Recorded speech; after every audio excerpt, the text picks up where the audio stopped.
Is going on, everybody? My name is Conor Lawler. Welcome back to another week, or another month I should say, of movie monthlies. I've already gotten it wrong, Sean. I am joined as always by my best pal, Mr. Seán Meighan. Sean, how's it going? Going good, Conor. Good to be talking about, I'm assuming, just weird news or something, as usual these days. So, a lot of people may not know is that we are still doing a movie based show. We have just now decided that instead of doing it weekly, whereas we could talk about rumours regarding Face Off 2, we've decided now that we're going to wait a few weeks, and every month we're going to give you a jam-packed show covering all of the stories from the previous 4 weeks. Basically all the top stories back to back from the previous few weeks. Which is good because we get like big stories. We don't miss out on things by a week, and then we're a week behind, and it's like, do we talk about it at all? And it's just it's better quality stories as well. You get I would say now hitters. Not better quality hosts. Unfortunately, the hosts are still worse, the same. In fact, we've gotten worse with old age. Gone downhill, folks. So it has actually been 4 weeks since we talked movies, and Sean, I have found that me and you have talked movies more off mic than we ever did, because genuinely the passion's coming back a little bit. I'm excited about things when I don't have to milk every little bit of information out of them. Because I like movies again. I'm back. It was just a phase when I didn't like movies. I got out of it. If you also like movies, you can. We put up a review for Green Lantern over on our Patreon last week. Hell yeah, we did. And that was it was like 2 days ago. And so we reviewed Ryan Reynolds' Green Lantern from 2011. So that's part of all the movie reviews we do over there. It's for all the patrons. It's $5 a month, and you get access to basically all the extra movie reviews. And we also did an Oscars talk episode on the Patreon as well. So if you want to hear our thoughts on the Oscars, head on over there. It's just a 15-minute review of all the Irish people losing. And us, I can only assume, aggressively stating how wrong that was. And you said Everything Everywhere All at Once was shit, if I remember correctly. No, I said it was a really good film, quite heartfelt, and resonated with me in a lot of ways. Don't know where you got the other thing out of. He's coming strong. You told me you'd like to do taxes and laundry with me. That's what you said. I said in another life, not this one. This one, you're a shithead. So, I'm sure in a different universe you're nice. So Sean, we're starting. I meant you saying that to me. I would never say that to you, but don't you worry, right? Thanks, I appreciate it. I know you get stressed. Me? No, couldn't be. So Sean, there was so many places that I could have started for this month's episode of Movie Monthlies. Still not sure of the name, but Monthly Mondays? That's not better. We're figuring it out. But I wanted to start with the news that interested me the most, and that was Gladiator 2, Sean. Oh, yes, of course. because Man, I shouldn't have sold this as like big hitter news, because this is just for us. So, we covered the news a few weeks ago that Mr. Paul Mescal was joining the Gladiator sequel. That's right, Mr. Paul Mescal, normal people himself, Oscar nominee Paul Mescal. Oscar nominated. He's from here, like he's from where we are, and he's just a normal lad, and it's pretty cool that he's getting nominated, and we find it very funny. But he's been nominated for Best Actor at the Oscars. He is now starring in the Gladiator sequel. But not only that, we were like, that's funny. That's mad that he got that role. Fucking hell, that's crazy. But now, Sean, not only is Paul starring in it, resident patron saint of the pod, Barry Keoghan, is also going to be in the movie. Sean, indeed, what do we do with Gladiator 2 now? It's just Ireland, just on film now. Like, what's the... Cause, you don't cast those two and have them be best friends in the movie. They're rivals in this movie. Oh, yeah. Surely. Do you want to know the other casting news that came out? Yeah. Denzel Washington is in this movie. What is this cast, lads? What's the end goal here?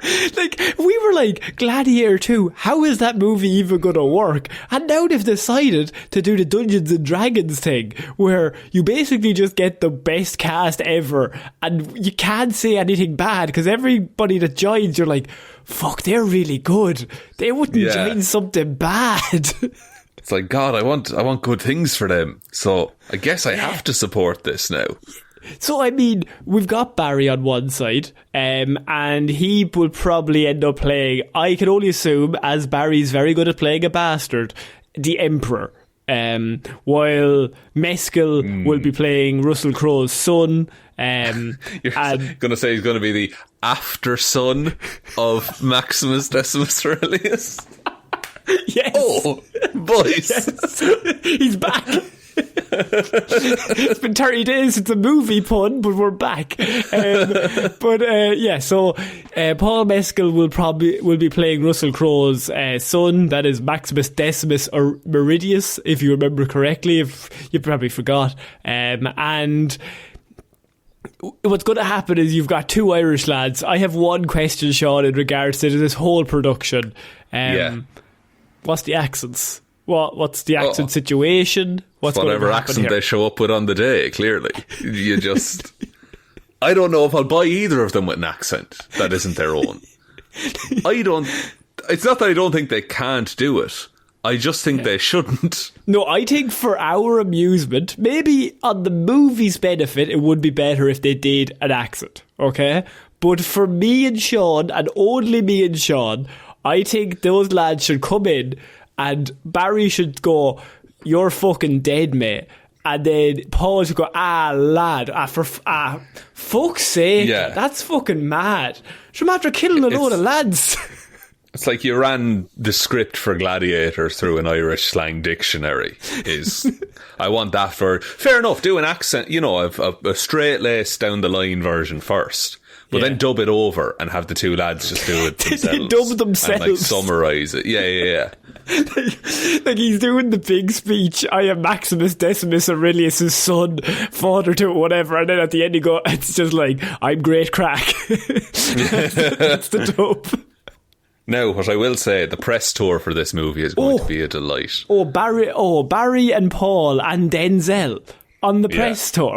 Denzel, I'm assuming, and look, I know nothing. We don't know who he's playing. He's playing Paul Mescal's trainer. I can only guess. Could very well be. Yeah. Who else can we get in this movie? Kerry Condon, get her in. Kerry, I mean Oscar nominee Kerry Condon. Excuse me. Angela Bassett, get her in there. Why not? Sorry, Oscar nominated, of course. Brendan Fraser. I mean, the only logical thing you do is you have to cast the rest of the lads from Banshees of Inisherin and just call it a day.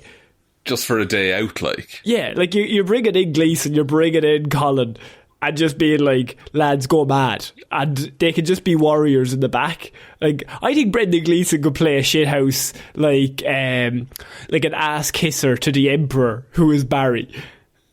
Could be. Yeah, and he's like the older dude, but he's still like subservient. It's a whole thing. Yeah. Do you think, like, because... You know the way, like, Seth Rogen has his whole crew and Adam Sandler has his whole crew that they all make You're thinking of an Irish crew? It's just the Irish crew. It's just, like, everyone who was in Banshees of Inisherin and Paul Mescal. It's just the boyos and Kerry. Honestly, it's a fun group, it sounds like. It seems like a group you'd want to hang out with. We're just all so proud of them that the more news that comes out about this movie, I think our little island is just like, fucking hell, lads. We're taking over. We've got two good ones. Think of all the houses we can build. Because Gleeson and Farrell, they've been doing it all themselves for ages. Carrying it on their back for so long. Like, Pierce Brosnan was around, but he doesn't have an Irish accent. You've got Liam Neeson. Jamie Dornan, but he did Wild Mountain Time, so we can't associate anymore. We did have Magneto for a while. That was pretty good. Fassbender years were good. Fassbender years were good, but now this is Barry and this is Paul's time. I just want more Irishness in this movie than it has any right to have, and I think it'll be really funny if it does. And keep the accents, that's all I ask, or give me the accent cut. Can you imagine? I think Barry is good enough that he could do an accent. But I don't want to offend Paul. You expect nothing of Paul. I expect nothing of Paul because I think Paul is very good at playing the everyman. I think he's an excellent everyman. But he's Oscar nominated, Conor. He's a very good actor. He's just excellent in general. I think I'm too close to Paul. It's like, you know, like when your friend, I think we talked about this, but like when your friend is a surgeon, but like you seen him drunk in college, like yeah, and everyone's like, he's the best brain surgeon in the country. You're like, yeah, he got sick in a bin. Like, yeah, fair enough. Like, you can't see him as a great brain surgeon. Yeah, the Mescal effect, we call it. Like, we've seen him. And like in Ballyhaunis, like if we've seen him in sausages ads here in Ireland, and it's just so hard that the rest of the world's like, he's the fucking man, and we're like, he is, but also not for the reasons you think he is. What if he goes full Austin Butler and he speaks like Julius Caesar for the rest of his life? Would you support him if he got rid of? Jesus, I would. Jays, you would. Jays. He's still deep in the role, you know. We just love him. Daniel Day-Lewis lived here for a while. We got to back him, obviously. That's true. Yeah. Like, there's plenty of everyone's Irish at the end of the day. Like. They all want to be. So, Sean, we're moving on to our next piece. I don't know why, lads. To be honest, I live here. It's all right. It's grand. It's fine. Like. Australia's nice. Canada's nice. A lot of us are going there, to be honest. Yeah, it's the place to be. So moving on to our next piece of news, Sean, and I love the fact we had a whole month and I just started with Paul and Barry just because I was like, it's Paul, not even Denzel. Denzel's like, yeah, he's pretty good. But Barry and Paul. To Paul and Barry. But Sean, we got to come next to a pretty big story in regards to Star Wars. And it's been 30 days. We've been away. And I feel like a lot of people need an update on Star Wars reportedly losing writers once again and kind of falling apart behind the scenes but consistently trying to do new stuff. Have you just copy and pasted this from an old episode then? No. Because this is consistently the Lucasfilm story. So Damon Lindelof, he is now not... He was down to write the next great Star Wars movie, and he was brought in, and they were like, you're the man for the next project.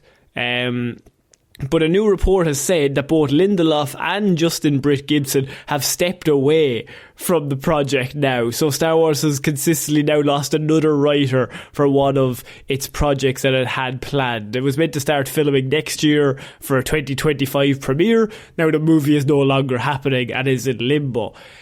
This comes after, Sean, and why I bring this up is the fact that a few years ago, we also had Patty Jenkins. She was coming in and she was like, I'm going to direct a movie. Great. She's out, right? Her Rogue Squadron thing is done. Rian Johnson also out into the dust. Kevin Feige was brought in, if you remember, a few years ago. I do remember that, yeah. And he was going to do his own Star Wars thing. Now it appears that his project is also in the dust. So, Sean, we go back to like Alden Ehrenreich, right, time of like Solo, when it seemed nothing was going right over there for any Star Wars stuff. Yeah, but maybe this is all just like it's just people blowing smoke at the minute, because maybe it's good that they're just axing stuff and they're just going to focus on what's actually good and works, you know? Like, true, but I mean, you did bring in like Kevin Feige, Patty Jenkins, Rian Johnson. They're a pretty powerful trio to just be like, yeah, no. Taika Waititi's still technically moving forward with his one, but I mean, that's also now iffy, I can only assume, if we follow the trend. Yeah, but I think Star Wars and Disney, like for the last few years, has just been reacting to what has been successful. And the most successful thing of Star Wars recently was Andor. So maybe they're just focusing on, let's do more stories in that world /time /genre, you know? But that's just, and look, I don't want to put this onto them, but Star Wars and Warner Brothers have a lot in common, don't they? DC. They do seem to, biting off more than they can chew, rushing things, not having a plan. And then when something works, they hit on one thing they that double works. Down on it. They cancel everything else, and then they're like, right, we're going to make every project the same as that project because that worked.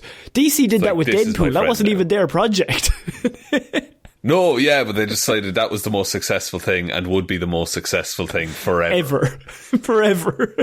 So I just wanted to let everyone know David Lindelof is now, his movie is no longer happening, or maybe if it is, he is no longer involved in writing it. So it's meant to have started filming next year. Going to be difficult with no writers on board currently.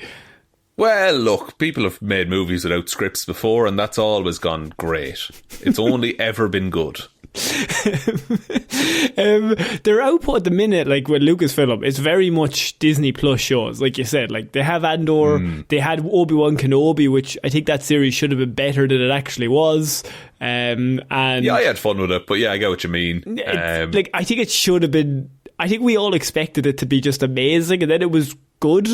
And it's like, it's good. But pretty good. We all expected like this dark, thoughtful, mindful think piece on what it means to be a hero and a Jedi and all this kind of shit. And we just got like a little story about Obi-Wan. And it's still fine. And look, it's absolutely fun. And also it has the Vader Obi-Wan fight, whiwhich is absolutely excellent. Yeah, but so it's so fucking good. But it's one of those when it came out, we were like, you brought McGregor back. Like, you got the only reason you bring him back is if you got a 10 out of 10 script. We got 6 episodes. Every single one is going to be The Last of Us. We're going to fucking kill this. Just going to knock it out of the park, like. And then, of course, you have The Mandalorian as well. So, like, they are very much focusing in on that. A lot of the movies, I don't know if they know what they want anymore. Now, I think they want Disney Plus shows with Favreau.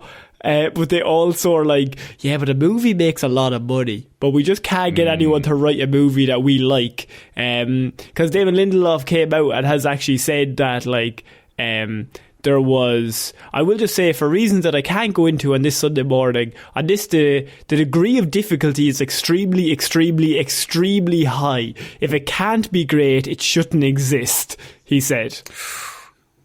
I mean, yeah, kinda. But, like, with Star Wars, it's such a, like... It feels like it's something that should be handled with care, but it, like, historically just has not been, ever. So Damon, there's this... You're quite good would be enough to promise. Like, I don't think you're ever going to make everyone happy where Star Wars is concerned, but that's no reason to not try either. I've actually... this is besides news, but I've seen a lot of The Last Jedi... like positive takes on Twitter recently with Rian Johnson, where I think a lot of people are now like, I actually think that movie was pretty good. Pretty good. I mean, it's better than the final Skywalker or whatever the last one is called. Well, it had a good message that anyone could be a hero, and then the tweet I seen was number 8 was anyone could be a hero, and number 9 was lol joke. There's like 3 families. Fuck you. No, fuck you. You should have known better. So Star Wars continues to just confuse us. Never has someone dropped the bag more. Just make a good one, I suppose. Make something good. Get someone good in and just have them do something and let them do it the whole way through. Don't interfere. And yeah, just like Andor got great reviews, and I think it's because they were distracted by Obi-Wan. Like, they had a new shiny tie with Obi-Wan, and Andor was just quietly filming in the background, just kind of like minding its own business, and then that's why that's really good. I'd be nearly sure that no one really knew what Andor was about, and so they weren't informed enough to fiddle. Yeah, whereas there was probably guys with suits on the Obi-Wan set being definitely. We should do this. We did a survey. Yeah. Let's check with the marketing guy. So I want to move on to our next piece of news, Sean, and it involves the biggest man in the world, Dwayne "The Rock" Johnson. This is from 2 weeks ago. Obviously, Shazam 2 has now come out. To not great fanfare in terms of people going to see it. Not fantastic. No, not doing well at the old box office. Not doing well. But recently some news and report came out about Dwayne Johnson that during the Black Adam film, he very heavily prevented all of Shazam appearing in the movie, and just in terms of he didn't want any connection between Black Adam or Shazam in his movie. Go on.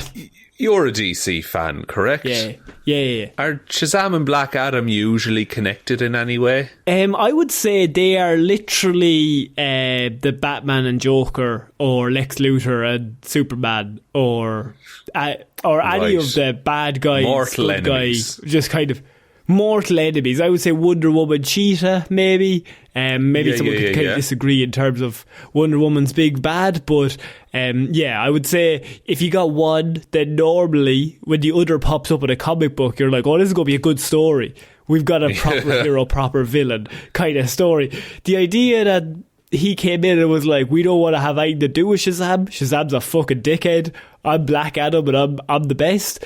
It seems strange, and it's probably like, it's a unique story because it's not often we get a negative Dwayne Johnson report in terms of what's been going on. The most we got was, I think, with Vin Diesel, when the two of them had like a punch. They had their weird feud kind of thing. I think that was, and even then, I think because people don't like Vin Diesel, they went, well, that was just funny and it's weird, and also Vin Diesel's a bit weird, but this is one of the first stories I can remember for many years where everyone was like, yeah, he was probably just wrong. Like, that's not great. Yeah. That's not a great look. The rumour that's floating around is that he wanted to set up like himself and Henry Cavill Superman as like the main events of the DC universe, which is just... And like he just kind of burned bridges and shit to make that happen, and then his movie flopped anyway, and then Henry Cavill was, let go as Superman, so it's all for nothing, and he burned everything for no reason. And you're meant to, apparently the mid-credit scene for Shazam 2 was going to see Zachary Levi's character join the Justice Society of America, but Johnson nixed the use of all Black Adam actors in the sequel and said that they were not allowed to use it, which doesn't make any sense.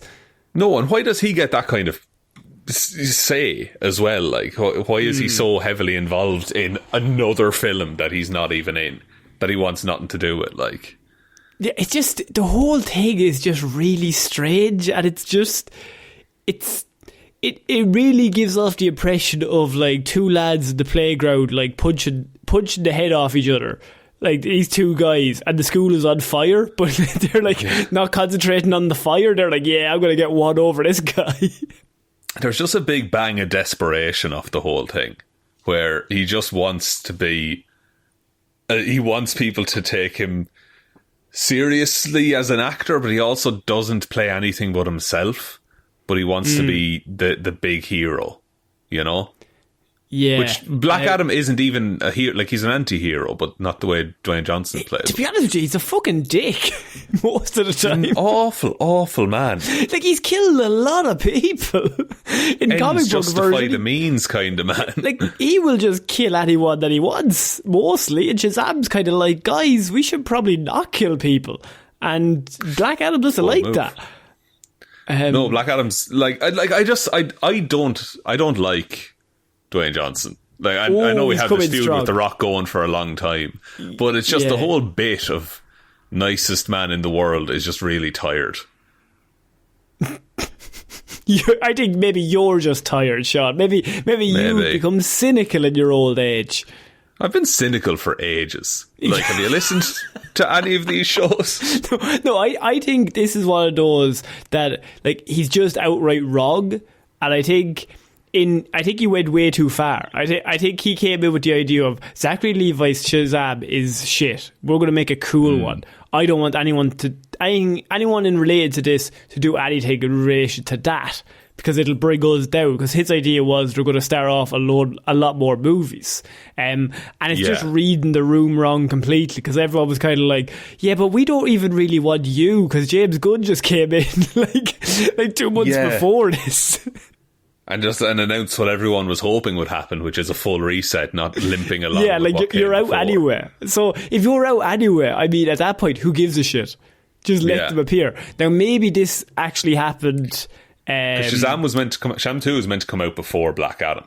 Yeah, so maybe it did happen before the gun takeover, when I think The Rock was being told by executives, like, you're going to be the lead with Cavill.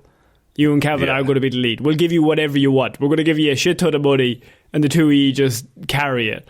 Even if the Black Adam movie was great, though, I don't know if I'd be excited for a Superman versus Black Adam fight. No, in that universe.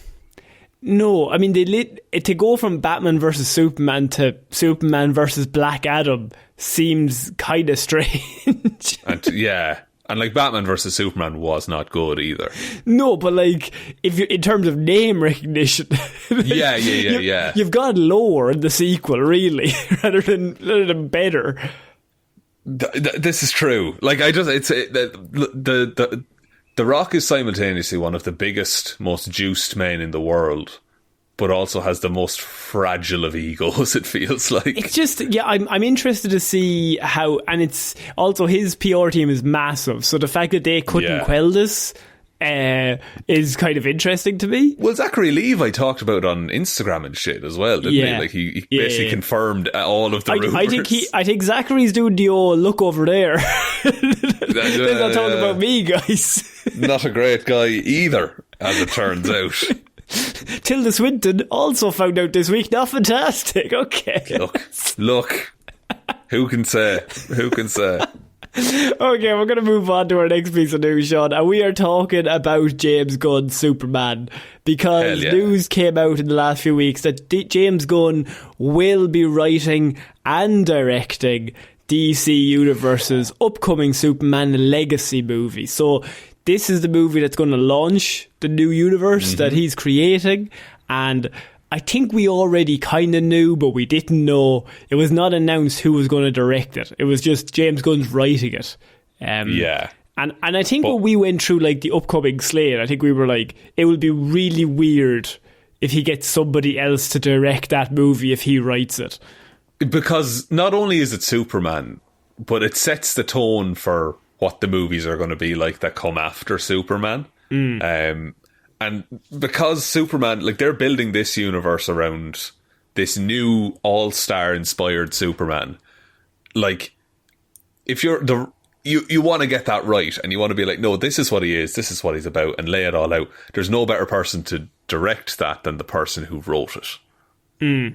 And also comic book writer Tom King discussed the DC Studios Creative Committee. So what James Gunn has done is he's brought in a lot of comic book writers at the minute who work with DC, and they're doing this thing called collaboration, and they're all going to be in sync with each other's ideas. So everything links up, everything makes sense, and all characters are all very similar, which, I mean, you could have done 10 years ago, but who gives a fuck? Look, we learn from these things, Conor. No, that's great. And like having comic book writers in there as well, you will get wilder ideas than a studio exec is going to pitch to you about how things can connect and what people will get on board with. Yeah, so what the idea is that apparently Peter Safran and James Gunn, they've decided that Gunn will be writing and directing it, but in terms of the creation of the DC universe, they have reached out to comic writers like Tom King, but they've also reached out to a lot of screenwriters. So they had a private meeting with a group of screenwriters and a few comic book writers to be like, right, start to finish, what are we doing? Where do we want to go with all of these characters? Big board. All right, here we go. And it's kind of good. It's kind of a nice plan to make for an upcoming universe. In regards to the movie itself, Sean, what does this kind of mean in terms of what we can expect? Like, James Gunn is a very different director than, say, Zack Snyder, who we had for the last Superman movie. Yeah, the tone is going to be a big thing. I don't think it's going to be like the Suicide Squad. I actually think it'll be closer to the Guardians Holiday Special, where there's a lot of heart behind it and there's a lot of genuine, real emotion in it. but you can still have a good time watching it along the way. You know, I don't think it's going to be spectacle where it's just them flying through buildings and shit like that. I think there'll actually be also, like interesting character moments. Now, he has also said, I mean, if you want to get even better news, is that he's basing it off of, as you said, the All-Star Superman comic book series, which was from I think 05 to I think it was just before New 52 came in, so maybe 08, 09. And the writer of that series was none other than Grant Morrison. So, I mean, if you're going to copy off anyone or get inspired by anyone, Grant Morrison, one of the greatest comic book writers that has ever lived, you might as well just do something that he did. Why not? 100%. Like, take inspiration, also take inspiration from more than The Dark Knight Rises and The Killing Joke, or Dark Knight Returns, excuse me. But there's all these stories, and they're written by some of the best storytellers in the medium. So, take inspiration, bring them on board, ask them questions. How would you do this? Why did you do that? What would they do here? What did you do in this situation? Why did you go that creative route? What do you have as your idea of Superman? Cool. What do you have? Cool. Let's put it all together. Let's make a fucking great Superman version, including all the best bits. We're not doing What If Superman but evil. We're not doing that again. What if Superman but sad? Very nice. No, I think he's going to be happy Superman.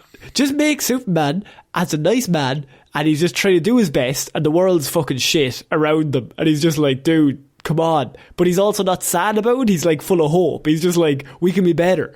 Not, Jesus, all these guys are dickheads. And I'm thinking, no origin in this one. Everyone knows Superman's origin. Yeah, I don't think you need an origin. It's also been kind of rumoured that this Superman will be a bit younger, but the Batman that they bring in will be slightly older. So I do kind of like that idea. I know it's been touched on Batman vs Superman, whatever, but if he's got 1% bad, we're gonna fucking shoot him in the head, kryptonite bullet. But I like the idea of an older Batman who kind of knows his shit. And he's just who the fuck is this guy? I don't trust him. And not even he doesn't even have to be 60 or whatever. He can be a 35, 40-year-old Batman who's been at it a while. He's done some stuff. He's got a Robin now. And also he knows what aliens are. Batman should know that shit and be okay with it. He's fought them before. Yeah, he's on board with it. He's fought weirder shit. And then you bring in this 25, 30-year-old Superman who's just that bit younger, and Batman doesn't instantly perceive him as a threat and want to kill him, but isn't cool with how he operates, basically. Thinks he should be more not even controlled. That he's not cool, he doesn't trust, he doesn't know what's going on. And he's kind of what's your goal? What's your end game? You have just want all to help the powers. People? No. You have all the powers in the world. And Superman will say, well, I just want to help people. And Batman obviously is nobody just wants to, because he only wants to help people. So he's no, you gotta have another motive. What's the motive? And I always just go back to one of my favourite comic book pals is, or a few of them anyway, is, I think it's in Super Sons. It might be in Super Sons when they're doing a double date with Batman and Catwoman and Superman and Lois Lane, and you have the two couples getting to the meeting point of where they're going to meet up, and it's basically Batman telling Catwoman how great of a hero Superman is. He's the greatest hero that's ever lived, and Superman, it swaps to Superman, he's telling Lois Batman's just a man, he's the greatest man that's ever lived, and the two of them are just each other's biggest fans, but then when they meet they're just well, what's going on? Just a stern look and a handshake, maybe. But quietly, they're just full of respect for what the other person brings. Yeah, that kind of dynamic is really, really fun. And, you know, when you don't have the characters become enemies straight away, you get the opportunity to explore that kind of stuff. Maybe. And you could build a sort of or, I mean, if you wanted to go another way, you could have the scene where, I love World's Finest, the animated movie, and it has that scene where Batman encounters Superman, and Superman, peeks under Batman's cowl, and is just Bruce Wayne, and he's just you fucking peeked, And so what he does is he pretends to fight him, and he like flips him over. Superman's like, what the fuck are you doing, trying to like kung fu me, like I'm fucking Superman. He flies home, gets into his apartment, and Batman put a fucking tracker on his suit, and Superman just looks out the window, and Batman's like 3 miles away on a building with binoculars, and he just goes, hey, Clark Kent, nice to see you. It's just like, now you know. Yeah. Now we're on a level playing field, buddy. Yeah. Oh man, I love it. Okay, let's see what happens. I'm excited. I hope James Gunn does a good movie. It's not often he does a bad one, so fills me with hope. So, yeah, maybe it'll be like Slither. He just completely does Slither. Just out of left field, it's like a body horror kind of thing. Just disgusting shit. We're going to move on to a story that I have specifically thrown in because Sean thinks that just because this show has gone monthly, he's gotten away from stories that I've thrown in just to annoy him. Oh, That's I not really the did case, think listeners. that. I thought that was just for filling time back in the day. No, you revel in this. No, well, I mean, I just feel like you needed to know this story. It's very important. We've had a long time. Only the best stories can make this true, Shaw. Well, a new live-action version of the Disney film The Aristocats is on the way. Why? Have we not learned that adapting cats into live action works move? So well. It works real well. Like, what are you talking about? Famously. Remember that movie Cats? I remember Jason Derulo looking like a cat. Yeah. I forgot Idris Elba was in that. Wasn't Judi Dench in that movie? Yeah. Judi Dench in it. T Swift was in it. Like T Swizzle was in it as well, yeah. Yeah. Fucking hell. What's going on there, lads? Well, like, we're now getting, so do you remember The Lion King that did that weird, like, live action CGI I've not seen either version of The Lion King, but yes, I do remember. What are you talking about? The animated one is amazing. I know it is, and I've seen a bunch of, like, clips. I never watched The Lion King. You haven't lived. You have not lived. Well, have you seen The Aristocats? Yes, but like That's once back in the day. It's mad that you've seen The Aristocats and not Lion King. I think I had a book of Aristocats back in the day. Well, The Aristocats, if you would like to know, it was a trailer on the VHS videotape of Batman and Robin. I remember that Was it now? Yeah. It was pretty good. Interesting. It was pretty good. Interesting. It might have been the Power Rangers movie. It was on one of them. It was one of the trailers. And then one of the two movies that you rented on repeat. Non-stop. Or it was also, the other trailer was the Lost Baby in New York movie. That's in the Power Rangers video. Oh, man. Yeah. random memorabilia.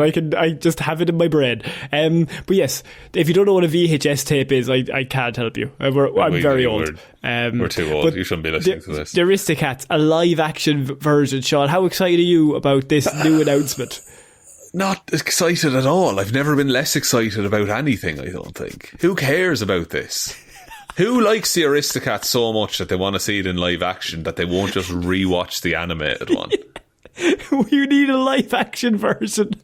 It's pretty good. So if you need a reminder of the plot, Sean, I have it here just in case. Please. I thought you'd forget.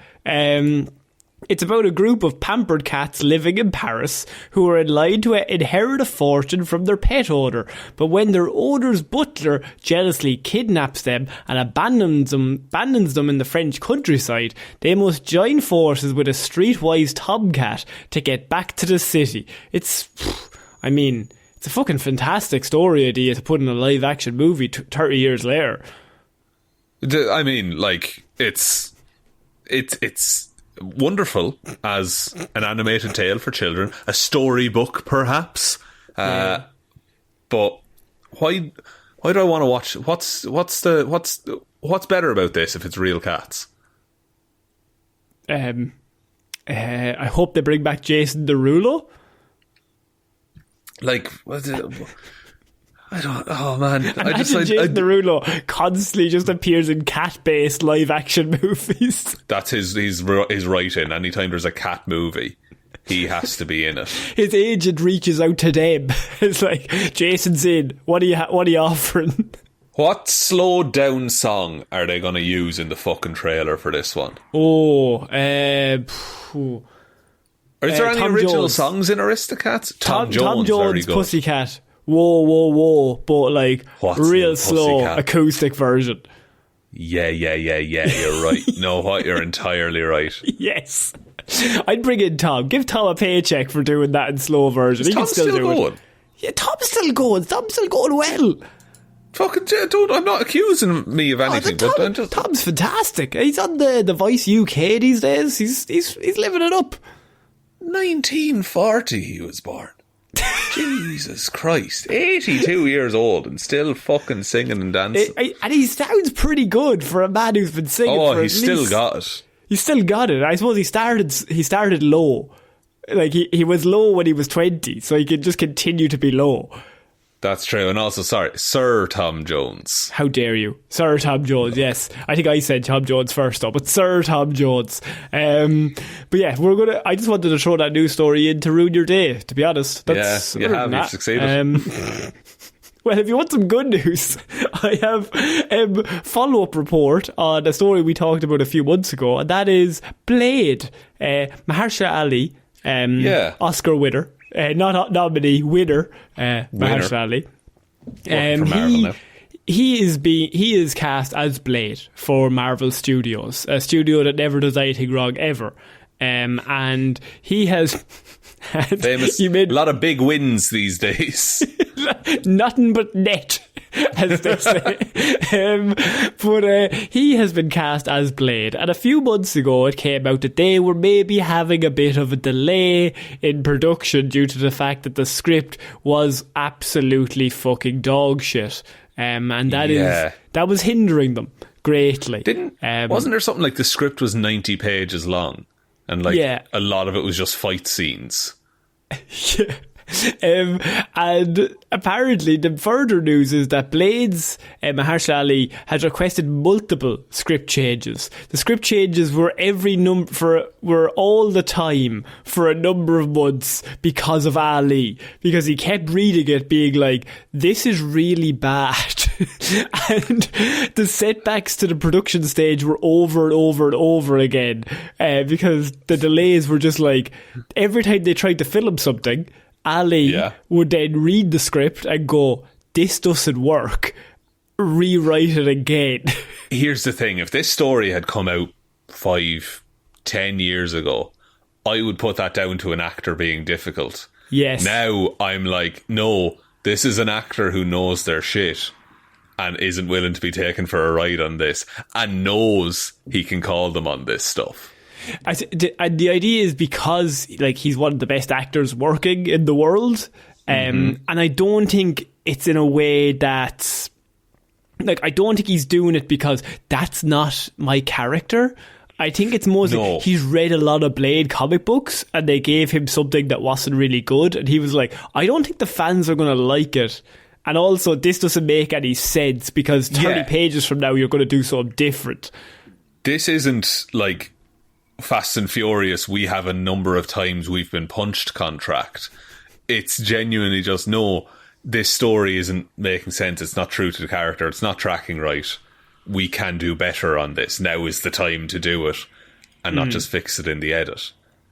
Genuinely, this is it sucks that it's slowed down, but it's a good news story and maybe they'll fucking learn a lesson from it. And I think, as you said, a few years ago this wouldn't have happened, but because they're doing nothing but net recently, I think now the actors, it's no longer a guaranteed win is the thing. Yes, it's no longer bound to be successful and make $1 bajillion.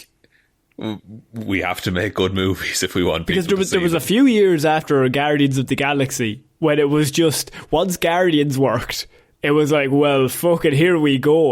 Literally, if I get signed on to any of these movies, I'm making money forever. It's absolutely perfect. Whereas now it's just, if I get signed on to these, it might be for a bit part for 2 minutes. Yeah, and I think maybe the Eternals, I think, also plays into that because they were the last full on let's go with this, and that did not get received well, and that had a very strong cast. So it did. And And then you had something like Love and Thunder, which following on from Ragnarok, surely that's a clear win. Surely you can just ride the coattails of what was successful before. No, if it's a bad movie, people will say it's a bad movie. Which I don't think happened previously. I think it was like, because you were in the phase of like, even if the movie was only fine, okay, we're going to get to the next one. And also, a lot of those movies are real good. I don't think there shouldn't be revisionist history to be like, oh, all Marvel movies were shit all along. It just took us this long to realise it. They were all pretty strong for like 22 27 movies. or so. Yeah, 22. Like, they're all pretty good. Like even the worst of them. One is Thor: The Dark World. Yeah, and that's like, it's not the worst one now by any means. No. But like I went back and watched that like a year or so ago, and like, it's not, at least it's a movie. Like, it's not just trying to do jokes every 30 seconds. It's trying to tell a story. It's a bit messy, but it's doing its best. Like, it's complete, you know? You can watch it on its own. And also, what I would say is, it doesn't really... It's actually, one of its negatives at the time was, it doesn't do a good job of setting up the rest of the universe. But I actually think that adds to its benefit when we go back to watch it, because you don't have to look at all these things that are going on everywhere else. It's just, this is a movie, and it might be bad, but at least it's contained in this one movie. That's the thing. And like, I it's a joke on the show, like, but I like The Incredible Hulk a lot. And going back to watch that movie, at least it's a full package. And you're in and you're out, and you have a bit of fun along the way, you know? I wouldn't say a bit of fun. I mean, it a load of fun, sorry. But we did watch it, and that is also over on the Patreon if you want to listen to that. We did review that as well. But yeah, I just think stories like this are really... This is the first time in a long time that we've been hearing stuff like this. And it's because Mahershala Ali he's so revered as like, he's really fucking great. And also when he got cast, everyone was like, holy shit, that's the best casting they could have possibly done for Blade. Yeah. Like, it's I think he's got a lot of sway in what he's saying. I did also read the news that apparently the Kit Harington, the Black Knight stuff, apparently a lot of that's most of it is being cut out of the Blade script. Which, look, if it's drawing focus away from Blade fighting vampires and doing that stuff, then absolutely get rid of it. Don't just shoehorn it in there. And the more I thought about, I think when we first heard that, we were like, oh, that's so cool, like Blade can train him. But if it is a first Blade movie of this thing, I think that's very difficult to do that balance of like, unless you do the thing of Kit follows him around into all these dens, and it's basically like the Blade 1 movie with Wesley Snipes, where he's so experienced that he's telling our new character, and Kit would be us as the viewers being like, oh, this is fucking weird, there's zombies, or there's vampires everywhere. Yeah, that could work. Or you just have Kit show up in like the post-credit scene, and then he gets a special presentation on Disney Plus that's his own little story, and then he can just that I won't watch. Yeah, fair enough, totally fair. Can't blame it. No offence to Kit, he's a lovely man, great hair, but I'm not going to watch that. Great hair on Kit. Oh, fantastic hair on Kit. Have you seen that show? Is it Interrogation? Not Interrogation. What's? I've not seen. Oh, is it not? I know the one you're talking about, but I haven't seen it. Yeah, it's the Kit Harington fucking. Yeah, it's just basically like 45 minutes of like them interrogating people about murders, and you find out about the case through context of them like telling them evidence, and he plays a really great part, like a really, really good part. He's in that. I'll have to watch it. He's in the UK version. I think there's like a French version and a Spanish version, and I've actually seen them all. I watched the UK one. I was like, let's watch them all. Come on. Just big into crime. Big into crime. Shall we finishing off Movie Mondays this month? Movie monthlies, Conor. Monthly Mondays. Monthly moves. Movie Mondays. We really need to send in your ideas for what it should be called. Movie Monthly Mondays? Monthly Movie Mondays? Movie Mondays Monthly. Movie Mondays But then I suppose there's other Mondays that aren't. We can just call it Movie Mondays and just be like, and then next month we'll have another Movie Mondays. True, that is true. Let us know if you are confused. Right? Yeah, because we are. We so fucking are. But we're finishing off with, I think, some fantastic news. And this news came out last week. Fantastic news, Sean. Interesting choice of words, Conor. Yeah. No, I'm not talking about Fantastic Four.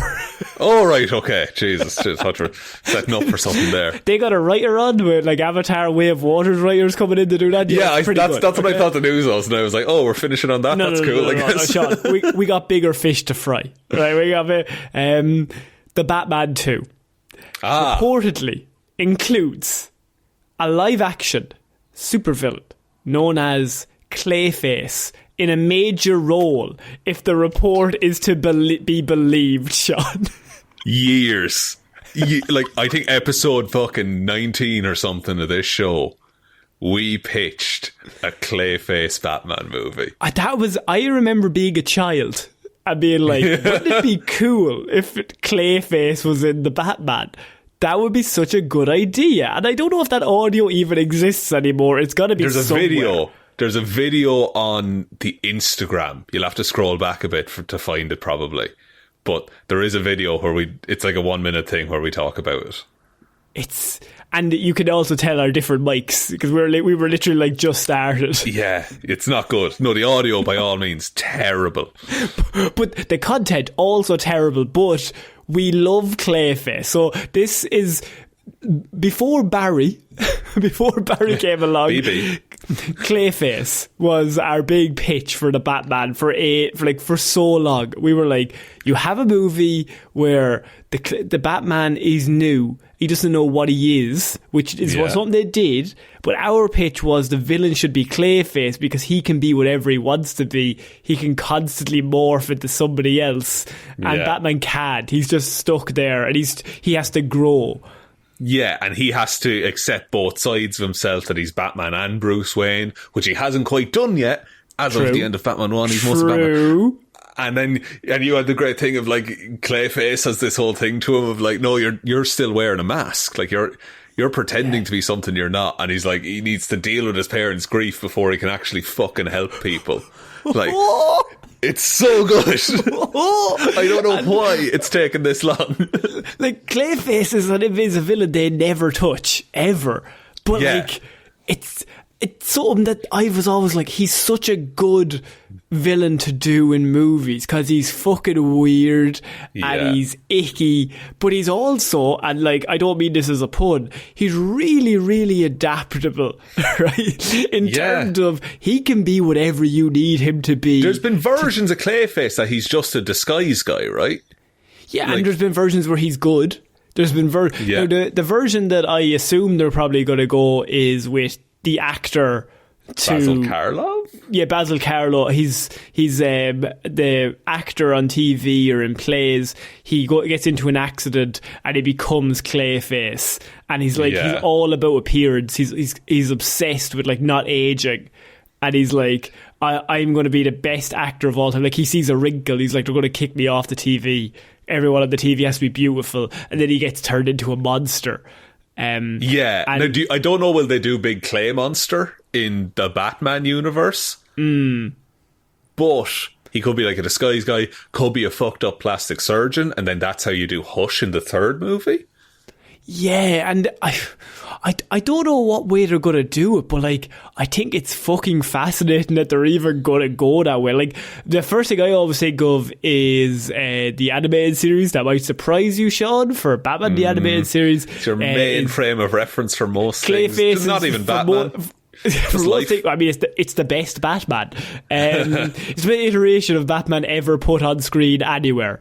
But they basically do a episode with Clayface where Batman comes in and he's like in the TV studio and he's like being whoever he wants to be. Like, he's just morphing into different people.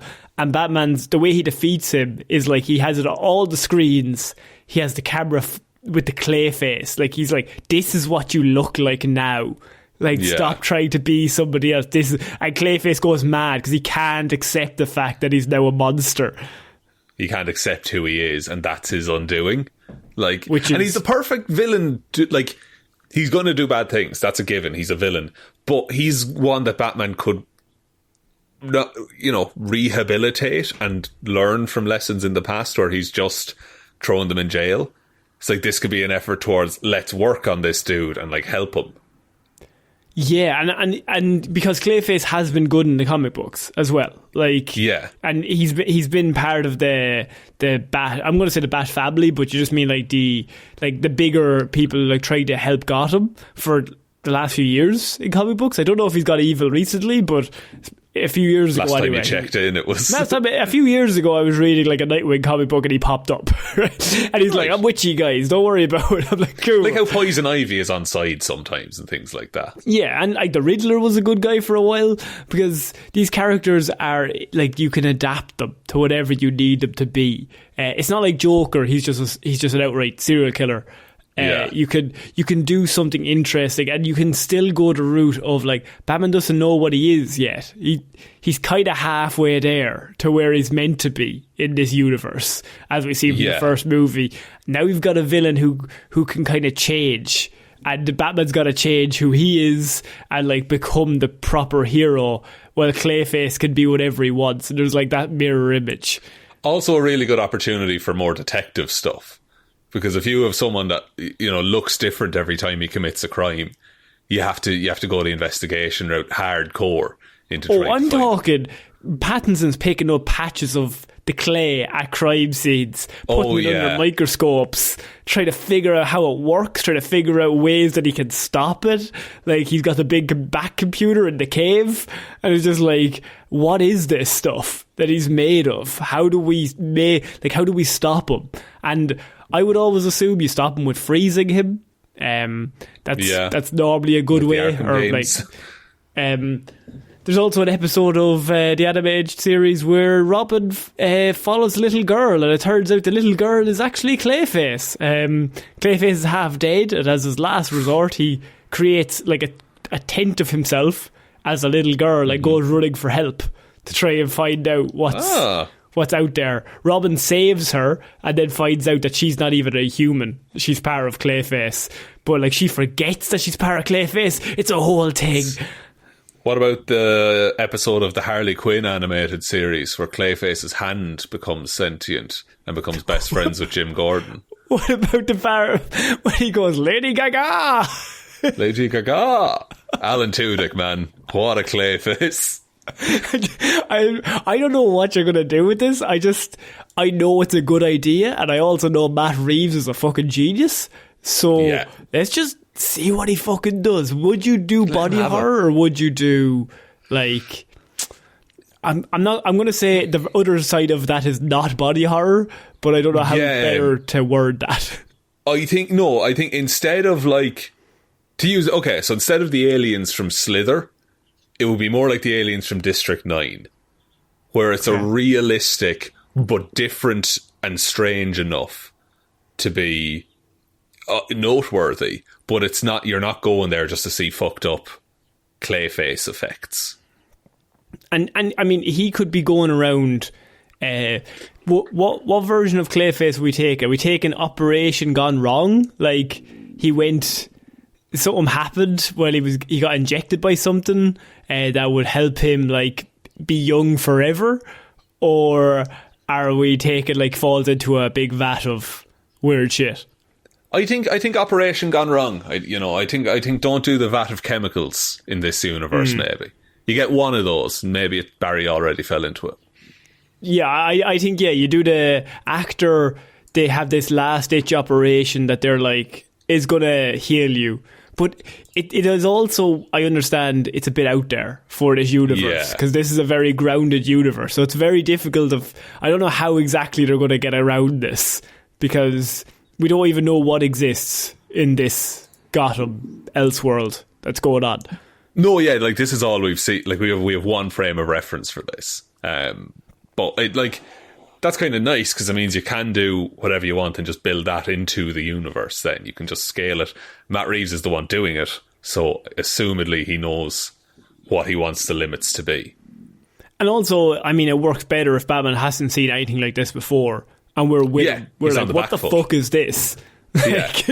Because you always have to have that moment in all Batman comic books where he starts off fighting criminals and he's like, this guy's made of fucking mud. What the fuck? Oh, okay. Guess we're dealing with this now. Guess we gotta adapt to this. Cool. That guy's made of ice. Class. I think that's it for this month's Movie Monthly, Sean. I think we covered all of them. If we missed any big stories, please send them in, but we probably won't get to them, if we're honest. No, we have a whole nother month to talk about come May. So yeah, exactly. And also we've got Weird News Wednesday coming out. We've got Hero Zero. We've also got all those movie reviews over at the Patreon. We've got Oscar reviews. We also had a listener hangout like last week. Lots of stuff going on over there. Lots of stuff, a lot of fun. And yeah, it does help to support the show hugely as well. Like, it helps us keep it going, do as much as we can, as often as we can. Just quickly, thank you to all of our patrons: Róisín the Wife Palmer, Joe Burney, Russ. Congrats, boys, since dropping your weekly movie show. You've only talked about movies in both Weird News Wednesdays. Parfit. We just love them. We love movies so much now, Russ. Waffles, David Clarke, Shaun Chuck in the Wash and It'll Be Grand Jamieson, Dominic, Anna Irish Walrus Forever, Hjelmroos, Danny McLaughlin, You Are the Spark That Will Boil the Kettle, That Will Make the Coffee, That Will Burn the First Order Down, Lordsmish, Michelle Browne, Michaela Doughty, Frost, Ed Ball, The Adventures of Indiana Jones and the Franchise That Just Won't Die, Lorraine and Conor have swapped the order of their names to purposefully bamboozle Seán, Jackson Brueheim, Liz had a few too many on St. Paddy's Day and tipsily subscribed to the Patreon, and Kira Lawler. Thank you all so much for your continued support of the show. If you want to join those people, head on over to patreon.com/Heroes for Hire podcast. Link is in the description. There's a merch store as well. It's heroesforhire.ie/shop. Twitter's @Heroes for Hire pod. The 4 is the number 4. Facebook is Detective Divilment's discussion group. Instagram is Heroes for Hire podcast. And the best way to ever help out the show is to tell one human being that we exist. Just a one, please. And I think that's about it, Conor. I think so. So I have been Conor Lawler. I have been Sean Mean. We shall see you all next month, guys. See you next month. Bye. Bye.